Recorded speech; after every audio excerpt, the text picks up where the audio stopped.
Hey everybody, it's Anna. Time for the final card in this week's tarot story. So we close this week with the Page of Cups. So the Page is the young student energy of the court cards, and cups are connected to the heart. They're about following your intuition, feeling emotionally fulfilled and connected to others and to the universe. So I think of this card, this page, as being very open in his heart, letting his heart on his sleeve and just being willing to expand it, to find out what else is possible, and also to follow his own emotional truth. He wants to be happy. He wants to be excited. He wants to be adventurous. Whatever it is his heart's asking for, which is really the voice of his intuition, he is willing to follow that. And he's not too rigid yet. He doesn't have a lot of rules or expectations because he's young. He's kind of light on his feet.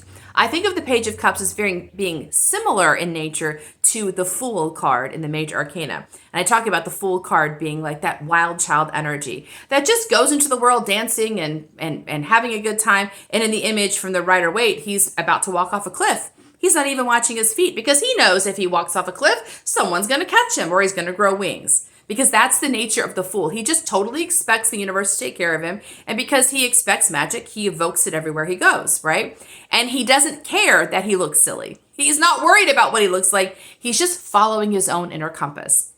And the Page of Cups, I think, is doing that, especially because you see this cup here. There's a little fish popping out. It's like he's listening. He's got his ear tilted like he's listening to the fish.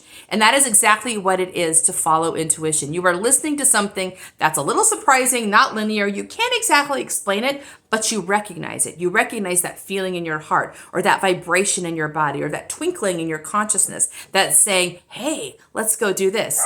And instead of doubting it, questioning it, pushing against it, you do what this guy does. You go, what? What do you want to do? And you just go.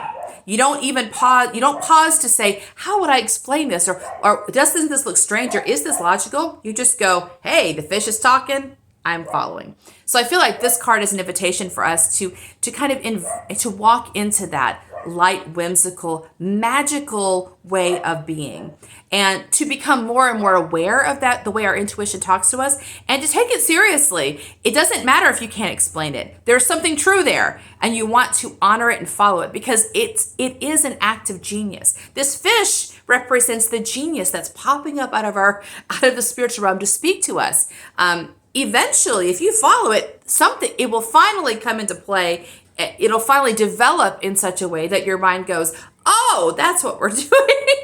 But the mind has to wait for a while. And that's kind of what our journey has been about this week. The tarot story has been about helping the mind realize that there's a lot of things happening beyond its consciousness. The mind can't always see where we're going. In fact, there's a good portion of the time where the mind does not know what's going to happen next. And we're asking the mind to walk in faith, to trust that even though it doesn't know what's happening, our soul does know what's happening, and the mind can relax and wait until it gets new orders. So anyway, that's our final card for this week. Hope to see you next time. Bye.